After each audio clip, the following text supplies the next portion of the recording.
Sôn am swyddi. Rôl Cynorthwyydd Addysgu.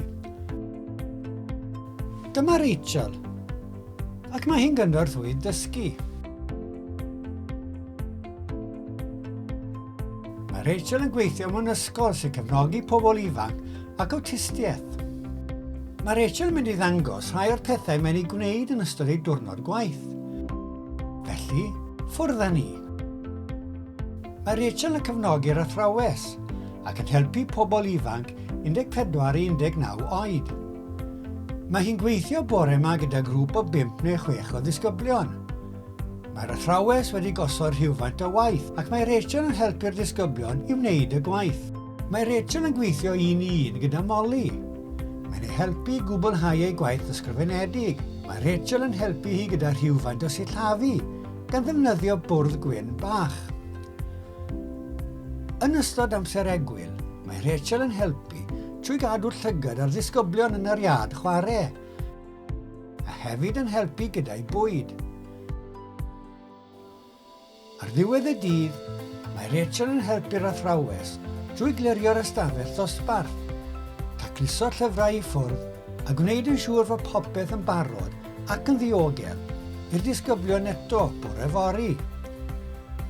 Mae Rachel yn mynd i gyfarfod ar ôl ysgol.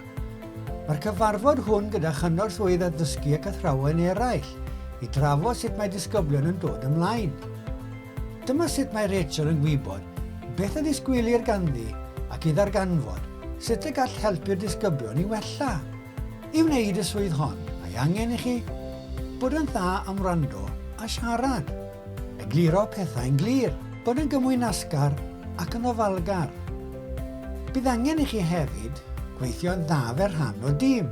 Peidiwch yn hyrfu a bod yn amyneddgar gyda'r disgyblion. Delio â sefyllfaoedd heriol. Mae Rachel wrth ei bodd yn gweithio fel Cynorthwyydd Addysgu, oherwydd ei bod yn mwynhau gweithio gyda phlant a helpu rhai anghenion dysgu ychwanegol i ddatblygu. Os hoffech drafod eich opsiynau neu ddysgu mwy am swyddi, cysylltwch â chynghorydd gyrfa. Cysylltwch â Gyrfa Cymru dros y ffôn ar 0800 528 4844 neu ar y we drwy'n gwefan gyrfacymru.lliw.cymru.